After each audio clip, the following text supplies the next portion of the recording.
ನಾನು ನಟರಾಜ್ ಗೌಡ್ರನ್ನು ಕೂಡ ವೆಲ್ಕಮ್ ಮಾಡ್ತೀನಿ, ಕಾಂಗ್ರೆಸ್ನ ವಕ್ತಾರರು. ಒಮ್ಮೆ ಹೈಕೋರ್ಟಿಗೆ ಹೋದ್ರಿ, ಅಲ್ಲಿ ಮುಖಭಂಗ ಆಯಿತು, ಈಗ ಈ ರೂಪದಲ್ಲಿ ತರೋದಕ್ಕೆ ಹೊರಟಿದ್ದೀರಿ. ಏನು ಅವಶ್ಯಕತೆ, ಅಷ್ಟೊಂದು ಹಠ ಯಾಕೆ ಈ ವಿಚಾರದಲ್ಲಿ ನಿಮಗೆ? ಈಗ ಕಾನೂನು ಪಾಲನೆ ಅನ್ನೋದು ಎಲ್ಲರಿಗೂ ಅಗತ್ಯ ಇದೆ. ಸರ್ಕಾರ ಆಗಲಿ, ಸಂಘ ಸಂಸ್ಥೆಗಳಾಗಲಿ, ಸಂಘಟನೆ ಆಗಲಿ, ಇಂಡಿವಿಜುವಲ್ ವ್ಯಕ್ತಿ ಆಗಲಿ ಕಾನೂನು ಪಾಲನೆ ಮಾಡಬೇಕು, ಕಾನೂನು ಪ್ರಕಾರ ನಡೀಬೇಕು. ಸಾರ್ವಜನಿಕರ ಆಸ್ತಿನ ಉಪಯೋಗಿಸ್ಕೊಂಡು ತಾವು ತಮ್ಮ ಅಜೆಂಡಾಗಳನ್ನು, ತಮ್ಮ ವರ್ಚಸ್ಸನ್ನು ಹೆಚ್ಚಿಗೆ ಮಾಡಿಕೊಳ್ಳಿಕ್ಕೆ ಅಥವಾ ಜನಗಳಿಗೆ ತಾವು ಯಾವ ರೀತಿಯಾಗಿ ಒಳ್ಳೆ ಕೆಲಸ ಮಾಡ್ತಿರೋ ತಪ್ಪು ಕೆಲಸ ಮಾಡ್ತಿರೋ ಸೇರಿಸ್ಕೊಳ್ಳಿಕ್ಕೆಲ್ಲ ಮಾಡ್ತಿರಲ್ಲ, ಅದೊಂದು ಕಾನೂನಾತ್ಮಕವಾಗಿ ಮಾಡಿ. ಎಲ್ಲ ಸಂಘ ಸಂಸ್ಥೆಗಳಿಗೂ ಅಷ್ಟೇ, ಎಲ್ಲ ರಾಜಕೀಯ ಪಕ್ಷಗಳಿಗೂ ಅಷ್ಟೇ. ಈಗ ನಾವು 2022 ಆಗಸ್ಟ್ 15ನೇ ತಾರೀಕು 2 ಲಕ್ಷ ಜನ ರಿಜಿಸ್ಟರ್ ಆಗಿದ್ರು. ಯಾವುದಕ್ಕೆ? ಫ್ರೀಡಮ್ ಮಾರ್ಚ್ಗೆ 2 ಲಕ್ಷ ಜನ. ಅವ್ರ email ID, address, mobile number ಸಮೇತ 2 ಲಕ್ಷ ಜನ. ನೀವು ಕೇಳಿ ನಮ್ಗೆ ಹೇಳ್ಬೋದಾಯಿತು, ಯಾರು ಭಾಗವಹಿಸಿದ್ದಾರೆ, ನಾನು 2 ಲಕ್ಷ ಜನದ ಡೀಟೇಲ್ಸ್ ನಿಮ್ಗೆ ಕೊಡಬಲ್ಲೆ ನಾನು. ಆಯಿತಾ? ಆ ರೀತಿಯಾಗಿ ಒಂದು ಹೊಣೆಗಾರಿಕೆ ಇರಬೇಕು, ಅಕೌಂಟಬಿಲಿಟಿ ಇರಬೇಕು. ನಿಮ್ಮ ಸಂಘಟನೆ ಆಗಲಿ, ಸಂಘ ಆಗಲಿ, ಅಥವಾ ಯಾವುದೇ ಒಂದು ಸಂಘಟನೆ ಆಗಲಿ, ಅದೇನು ಯಾವುದೋ ಒಂದು ನಿರ್ದಿಷ್ಟವಾದ ಸಂಘಟನೆ ಅಲ್ಲ, ನಿರ್ಬಂಧ ಏನು ಮಾಡ್ತಾ ಇಲ್ಲ, ನಿಯಂತ್ರಣ ಮಾಡಬೇಕು, ಮಾಹಿತಿ ಇರಬೇಕು. ನಿಮ್ಮ ಸಂಘಟನೆಯಲ್ಲಿ ಯಾರಿದ್ದಾರೆ, ಯಾರು ಪಥಸಂಚಲನ ಮಾಡ್ತಾರೆ, ಯಾರು ಕಾರ್ಯಕ್ರಮ ಮಾಡ್ತಾರೆ, ಗಣೇಶೋತ್ಸವ ಮಾಡಿ, ರಾಜ್ಯೋತ್ಸವ ಮಾಡಿ ನೀವು, ಅಥವಾ ಬೇರೆ ಏನಾದ್ರು ಉತ್ಸವಗಳನ್ನ ಮಾಡಿ, ಸಾಂಸ್ಕೃತಿಕ ಚಟುವಟಿಕೆಗಳನ್ನ ಮಾಡಿ, ಕ್ರೀಡಾ ಚಟುವಟಿಕೆಗಳನ್ನ ಮಾಡಿ, ಯಾರದು ಅಭ್ಯಂತರ ಇಲ್ಲ. ಆದರೆ ಮಾಹಿತಿ ಇರಬೇಕು, ಹೊಣೆಗಾರಿಕೆ ಇರಬೇಕು, ಮತ್ತೆ ಸಾರ್ವಜನಿಕ ಸ್ಥಳಗಳನ್ನು ಉಪಯೋಗಿಸ್ಕೋಬೇಕಾದ್ರೆ ಸಾರ್ವಜನಿಕ ತೊಂದರೆ ಆಗಬಾರದು.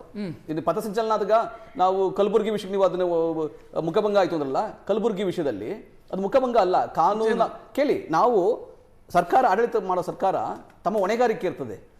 ಭೀಮ್ ಆರ್ಮಿಯವರು ನಾವು ಪಥಸಂಚಲನ ಮಾಡ್ತೀವಿ ಅಂತಾರೆ, 4 ಜನ ಪಥಸಂಚಲನ ಮಾಡ್ತೀವಿ, 4 ಸಂಘಟನೆಗಳು ಅರ್ಜಿ ಆಗ್ತವೆ. ಒಂದೇ ದಿನ, ಒಂದೇ ಸಮಯದಲ್ಲಿ, ಒಂದೇ ಜಾಗದಲ್ಲಿ 4 ಜನ, 4 ಸಂಸ್ಥೆಗಳು ಹೆಂಗೆ ಆಗ್ತವೆ ಸರ್? ಪಥಸಂಚಲನ ಸಾಧ್ಯ ಆಗ್ತದೆ? ಆ ಸಮಯದಲ್ಲಿ ಹೊಣೆಗಾರಿಕೆ ಯಾರ್ದು? ಗೃಹ ಇಲಾಖೆದ ಹೊಣೆಗಾರಿಕೆ ಇದೆ, ಲ್ಯಾಂಡ್ ಆರ್ಡರ್ ಮೇಂಟೈನ್ ಮಾಡಬೇಕು. ಆಮೇಲೆ ಯಾರು ಭಾಗವಹಿಸ್ತಿದ್ದಾರೆ ಅಂತ ಮಾಹಿತಿನೇ ಕೊಡೋದಿಲ್ಲ, ನಮ್ಮ ಅನುಮತಿ ಕೊಡಿ. ಎಷ್ಟು ಜನ ಭಾಗವಹಿಸ್ತಾ ಇದ್ದಾರೆ ಅಂತ ಹೇಳಿದ್ರೆ ಅದು ಮಾಹಿತಿ ಕೊಡಲ್ಲ, ನಾವು ಅನುಮತಿ ಕೊಡಿ. ಆ ರೀತಿ ಆಗೋದಿಲ್ಲ. ಯಾವುದೇ ಸಂಘಟನೆ ಆಗಲಿ, ಅದು ಭೀಮ್ ಆರ್ಮಿ ಆಗಲಿ, ಟಿಪ್ಪು ಆರ್ಮಿ ಆಗಲಿ, ಕುವೆಂಪು ಬಸವ ಆರ್ಮಿ ಆಗಲಿ, ಯಾರೇ ಮಾಡಿದ್ರು ಕೂಡ ಮಾಹಿತಿಯನ್ನ ಸರ್ಕಾರಕ್ಕೆ ಕೊಡಬೇಕು. ಯಾವುದು ಕಾನೂನು ಇದೆ ಆ ರೀತಿಯಾಗಿ ಪಾಲನೆ ಮಾಡಬೇಕು. ಸಾರ್ವಜನಿಕರಿಗೆ ತೊಂದರೆ ಆಗಕೂಡದು, ಸಾರ್ವಜನಿಕರ ಆಸ್ತಿ ಕೂಡ ಕಾಪಾಡಬೇಕು. ಹಾಗಾಗಿ ಕಾನೂನು ತಂದಿದ್ದಾರೆ. ಫಂಡಮೆಂಟಲ್ ರೈಟ್ಸ್ ನ ವಿಚಾರ ಬರುತ್ತೆ ನಟರಾಜ್ ಗೌಡ್ರೆ. ಹೌದು, ಇದು ಕೋರ್ಟ್ ಅಲ್ಲಿ ಪ್ರಸ್ತಾಪ ಆಯಿತು. ಹೌದು, ನನ್ನ ಫ್ರೀಡಮ್ ಆಫ್ ಎಕ್ಸ್ಪ್ರೆಷನ್ ಮತ್ತು ಪೀಸ್ಫುಲ್ ಅಸೆಂಬಲ್ ನನ್ನ ಹಕ್ಕದು. ಕರೆಕ್ಟ್. ನನಗೆ ಸಂವಿಧಾನ ಕೊಟ್ಟಿರೋ ಹಕ್ಕು. ಹೌದು. ನೀವು ಸಂವಿಧಾನದ ಪುಸ್ತಕವನ್ನೇ ಹಿಡ್ಕೊಂಡು ಓಡಾಡ್ತೀರಿ, ಹೋದಲ್ಲೆಲ್ಲ ಭಾಷಣ ಮಾಡ್ತೀರಿ, ನಿಜ. ಬಟ್ ಅಲ್ಲೂ ರಿಸ್ಟ್ರಿಕ್ಷನ್ ಹಾಕುವಂತ ಪ್ರಯತ್ನಗಳನ್ನು ಮಾಡ್ತಾ ಇಲ್ಲ ನೋಡಿ. ಈಗ ರಿಜಿಸ್ಟರ್ ಆಗದಂತ ಒಂದು ಸಂಘಟನೆ ಅಥವಾ ಅದಕ್ಕೆ ಸೇರಿದಂತ ಸದಸ್ಯರು ಪಥಸಂಚಲನ ಮಾಡಬೇಕು ಅಂತಾದ್ರೆ ಅನುಮತಿ ಕೇಳಬೇಕು. ರಿಜಿಸ್ಟರ್ ಆಗಿಲ್ಲ ಅನ್ನೋ ಕಾರಣಕ್ಕಾಗಿ ನೀವು ರಿಜೆಕ್ಟ್ ಮಾಡೋದಕ್ಕೆ ಅವಕಾಶ ಇದೆ. ಇಲ್ಲ, ರಿಜೆಕ್ಟ್ ಮಾಡೋದಕ್ಕೆ ಅವಕಾಶ ಇದೆ. ಮತ್ತೆ ಎಲ್ಲಿ ನನಗೆ peaceful assembly freedom of expression ಎಲ್ಲಿ ಬಂತು? ಫ್ರೀಡಮ್ ಆಫ್ ಎಕ್ಸ್ಪ್ರೆಷನ್ ಪ್ರತಿಯೊಬ್ಬ ನಾಗರಿಕನ ಮೂಲಭೂತ ಹಕ್ಕು, ಸಂವಿಧಾನ ಹೇಳಿರ್ತಕ್ಕಂಥ ಮೂಲಭೂತ ಹಕ್ಕು. ಅದರ ಮೇಲೆ ಯಾರೇ ರೀತಿಯಾಗಿ ಯಾವುದೇ ಸರ್ಕಾರ ಆಗಲಿ, ಯಾವುದೇ ಸಂಘ ಸಂಸ್ಥೆಗಳಾಗಲಿ, ಯಾರೇ ದಬ್ಬಾಳಿಕೆ ಮುಖಾಂತರ ತಗಲಿಕ್ಕೆ ಸಾಧ್ಯ ಇಲ್ಲ, ಸ್ಪಷ್ಟವಾಗಿ ಹೇಳ್ತೀನಿ. ಎರಡನೇದಂದ್ರೆ, ನಿಮ್ಮ ಫ್ರೀಡಮ್ ಆಫ್ ಸ್ಪೀಚ್ ಆಗ್ಬೋದು, ಫ್ರೀಡಮ್ ಆಫ್ ಎಕ್ಸ್ಪ್ರೆಷನ್ ಆಗ್ಬೋದು, ಫ್ರೀಡಮ್ ಆಫ್ ಪೀಸ್ಫುಲ್ ಅಸೆಂಬಲ್ ಆಗ್ಬೋದು, ಅದಕ್ಕೆ ಯಾರು ತಡಿತಾ ಇಲ್ಲ.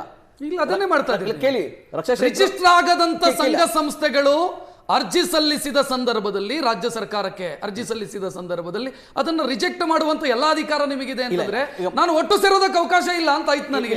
ಪಥಸಂಚಲನ ಮಾಡೋದಕ್ಕೆ ಅವಕಾಶ ಇಲ್ಲ ಅಂತ ಆಯ್ತು ನನಗೆ. ಈಗ ರಕ್ಷಿತ್ ಶೆಟ್ಟರ್ ನೇತೃತ್ವದಲ್ಲಿ 100 ಜನ ಇಲ್ಲಿ ಬಂದು ಒಂದು ಪೀಸ್ಫುಲ್ ಏನೋ ಒಂದು ಅಸೆಂಬಲ್ ಮಾಡ್ತಾರೆ, ಒಂದೇನೋ ಸಂವಾದ ಮಾಡ್ತಾರೆ ಅಂದ್ರೆ ಅದು ಒಂದು ಉದ್ದೇಶ ಇರುತ್ತೆ. ನಿಮ್ದು ಒಂದು ಉದ್ದೇಶ, ಯಾವುದೇ ಒಂದು ಸಂಘಟನೆ ಮಾಡೋ ಒಂದು ಕಾರ್ಯಕ್ರಮ ಮಾಡಿದ್ರೆ ಅದು ಉದ್ದೇಶ ಇರುತ್ತೆ.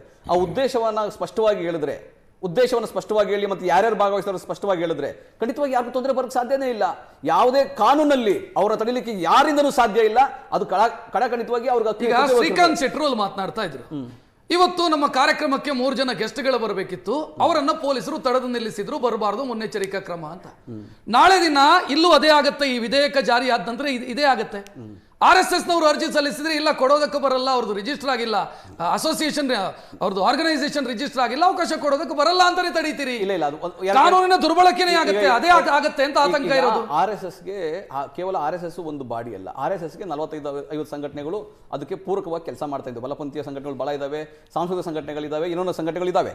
ಅವುಗಳ ಮುಖಾಂತರ ಅವರು ಅರ್ಜಿಯನ್ನು ಸಲ್ಲಿಸಿ ಕಾರ್ಯಕ್ರಮಗಳನ್ನ ಮಾಡ್ತಾರೆ.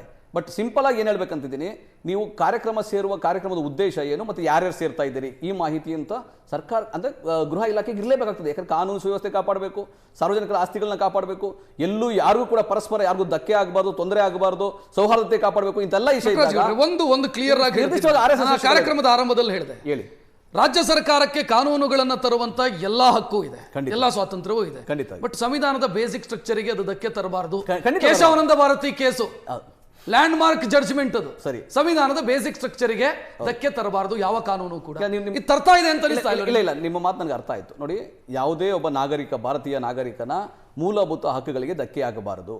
ಆತ ನೀವು ಹೇಳ್ದಂಗೆ ಫ್ರೀಡಮ್ ಆಫ್ ಸ್ಪೀಚ್ ಆಗ್ಬೋದು, ಎಕ್ಸ್ಪ್ರೆಷನ್ ಆಗ್ಬೋದು, ಅಸೆಂಬಲ್ ಆಗ್ಬೋದು, ಯಾವುದಕ್ಕೂ ಧಕ್ಕೆ ಆಗಬಾರದು. ಇದು ನಾನು ಒಪ್ಕೊಂತೀನಿ. ಐ ಅಗ್ರಿ 100% ಇದು ನನ್ನ ಬೆಂಬಲ ಇದೆ. ಎಲ್ಲೂ ಕೂಡ ಯಾರ ಹಕ್ಕುಗಳು ಹರಣ ಆಗಬಾರದು. ಆದರೆ ತಾವು ಯಾವ ಒಂದು ಸಂಸ್ಥೆ, ಸಂಘ ಸಂಸ್ಥೆ ಏನು ಕೆಲಸ ಮಾಡ್ತಾ ಇದೆ, ಇದು ನಿರ್ದಿಷ್ಟವಾಗಿ RSS ಬಿಜೆಪಿ ಅಂತಲ್ಲ, ಅದು ಬಲಪಂಥೀಯ ಸಂಘಟನೆಗಳಿಗಂತಲ್ಲ, ಎಡಪಂಥೀಯ ಸಂಘಟನೆಗಳಿಗಂತಲ್ಲ, ಯಾವುದೇ ಸಂಘ ಸಂಸ್ಥೆ ಆಗಲಿ ಕೂಡ ತಾವು ಏನು ಕೆಲಸ ಮಾಡ್ತೀರಿ, ಉದ್ದೇಶ ಏನು ಮತ್ತು ಯಾರು ಭಾಗವಹಿಸ್ತಾರೆ ತಮ್ಮ ಸಂಘದ. ಯಾಕಂದ್ರೆ ತೊಂದರೆ ಆದರೆ ನೋಡಿ, ಈಗ ಸಾರ್ವಜನಿಕ ತೊಂದರೆ ಆದರೆ ಇದೇ ಲಾಜಿಕ್ FCRA ಅಮೆಂಡ್ಮೆಂಟ್ಗೂ ಅಪ್ಲೈ ಆಗ್ಬೇಕು. ಖಂಡಿತ. ಮತ್ತೆ ಫಾರಿನ್ ಇಂದ ದುಡ್ಡು ತಂದಿದೆ, ಅದರದ ಡೀಟೇಲ್ ಕೊಡಿ ಅಂತ ಹೇಳಿದ್ರೆ ಅದು ಕೊಡೋದಕ್ಕಾಗಲ್ಲ. ಇಲ್ಲ, ಕೊಡ್ತಾ ಇದ್ದಾರೆ. ಅದಕ್ಕೆ ವಿರೋಧ ಇದೆ ನಿಮ್ಮದು. ಇಲ್ಲ, ಖಂಡಿತ. ನೋಡಿ, ಯಾರಿದ್ದಾರೆ, ಏನಿದ್ದಾರೆ, ಅದಕ್ಕೆ ವಿರೋಧ ಇದೆ. ಆ ಫಂಡ್ ಎಲ್ಲಿಗೆ ಯೂಸ್ ಆಗ್ತಿದೆ, ಯಾಕೆ ಯೂಸ್ ಆಗ್ತಿದೆ, ಅದು ವಿರೋಧ ಇದೆ. ಅದು ನಿಮ್ಮ ವಿಶ್ಲೇಷಣೆ. ಅದು ನನ್ನ ವಿಶ್ಲೇಷಣೆ ಎಲ್ಲ ನೀವೇ ವಿರೋಧ ಮಾಡಿದ್ರಿ. KC ವೇಣುಗೋಪಾಲ್ ಸಂಸಕಲ್ ವಿರೋಧ ಮಾಡಿದ್ರು. ಅದು FCRA ಕಾಯ್ದೆ ಬಂದು 50 ವರ್ಷ ಆಗಿದೆ. 50 ವರ್ಷ ಆಗಿದೆ. 50 ವರ್ಷದಿಂದ ಕಾನೂನು ಇದೆ. 50 ವರ್ಷದಿಂದ ಕೂಡ ಯಾರು ಹಣವನ್ನು ಪಡ್ಕೊಂತಾರೆ, ಅವರು ಆಡಿಟಿಂಗ್ ಅನ್ನ ಮಾಡ್ತಾರೆ, ಆಡಿಟಿಂಗ್ ಅನ್ನ ರಿಪೋರ್ಟ್ ಅನ್ನ ಸರ್ಕಾರಕ್ಕೆ ಕೊಡ್ತಾರೆ. ಮತ್ತೆ ಈಗ ಯಾಕೆ ವಿರೋಧ ಮಾಡ್ತಾರೆ? ನಿಮ್ಮ ಉದ್ದೇಶ ಏನಿದೆ ಗೊತ್ತಾ? ಕೇಳ್ತೀನಿ ಕೇಳಿ. ಈಗ ಫಾರ್ ಎಕ್ಸಾಂಪಲ್, ನಾನು FCRA ಹಣವನ್ನು ತಗೊಳ್ತಾ ಇಲ್ಲ, ನಾನು ಫಾರಿನ್ ನನಗೆ ಹಣ ಬೇಕಾಗಿಲ್ಲ ಅಂದ್ರೆ, ನೀವು ಅದು FCRA ನೀವು ರಿಜಿಸ್ಟ್ರೇಷನ್ ಕ್ಯಾನ್ಸಲ್ ಮಾಡಿದ್ರೆ ಸರ್ಕಾರ ನಿನ್ನ ಆಸ್ತಿಯನ್ನ, ನೀನು ಕಟ್ಟಿರ್ತಕ್ಕಂಥ ಶಾಲೆಯನ್ನ, ಹಾಸ್ಪಿಟಲ್ ನ, ಚರ್ಚ್ ಅನ್ನ, ಮಸೀದಿಯನ್ನ, ದೇವಸ್ಥಾನವನ್ನ ಅಕ್ವೈರ್ ಮಾಡ್ಕೊಳ್ತಾರೆ. ಪಾರದರ್ಶಕತೆ ಅನ್ನೋದು ಒಂದು ನಿಮಿಷ ಸರ್, ಪಾರದರ್ಶಕತೆ ಅನ್ನೋದು RSS ಗೆ ಮಾತ್ರ ಇರಬೇಕು, ಎಲ್ಲರಿಗೂ ಇದೆ. ಎಲ್ಲರಿಗೂ ಇಲ್ಲ. FCRA ವಿಚಾರದಲ್ಲಿ ಪಾರದರ್ಶಕತೆ ಅಗತ್ಯ ಇಲ್ಲ. ಈಗ RSS ಮಾತ್ರ ಪಾರದರ್ಶಕತೆ. ಏನ್ ಗೊತ್ತಾ, ನಾನು ನಿಮ್ಮ ಪಾಯಿಂಟ್ಸ್ ಹೇಳ್ತಾ ಇದ್ದೀನಿ. ಏನಂದ್ರೆ FCRA ಅನ್ನೋದು 50 ವರ್ಷದಿಂದ ಇದೆ, ಕಾಂಗ್ರೆಸ್ ತಂದಂತ ಕಾನೂನು. ನಾನು ನಿಮ್ಗೆ ಏನು ಹೇಳ್ತಾ ಇದ್ರೊಳಗೆ, ನೀವು ಅಲ್ಲಿ ಯಾರು FCRA ರಿಜಿಸ್ಟರ್ ಕ್ಯಾನ್ಸಲ್ ಆಗುತ್ತೆ ಅಥವಾ ಇನ್ನು ಮುಂದಕ್ಕೆ ನಾನು ಫಾರಿನಿಂದ ದುಡ್ಡು ತಗೊಳ್ಳ ಅಂತೀರಾ, ಅದನ್ನ ನೀವು ಮುಟ್ಟುಗೋಲೆ ಹಾಕೊಂತೀವಿ ಅಂತ ಹೇಳಿದ್ದೀರಿ. ನೀವು ಸರ್ಕಾರ ನಿಮ್ಮ ಕೈಲಿ ನಡೆಸಕ್ಕೆ, ಸರ್ಕಾರ ನಡೆಸಕ್ಕೆ ಆಗ್ತಾ ಇಲ್ಲ, ನಿಮಗೆ ಶಿಕ್ಷಣ ನಡೆಸಕ್ಕಾಗಲ್ಲ, ಆರೋಗ್ಯ ಕೊಡಕ್ಕಾಗಲ್ಲ. ನೀವು ಅವರ ಆಸ್ತಿಗಳನ್ನ ಮುಟ್ಟುಗೋಲು ಹಾಕೊಳ್ಳೋದು ಯಾವ ಕಾನೂನು ಹೇಳುತ್ತೆ? ನಟರಾಜ್ ಗೌಡ್ರೆ,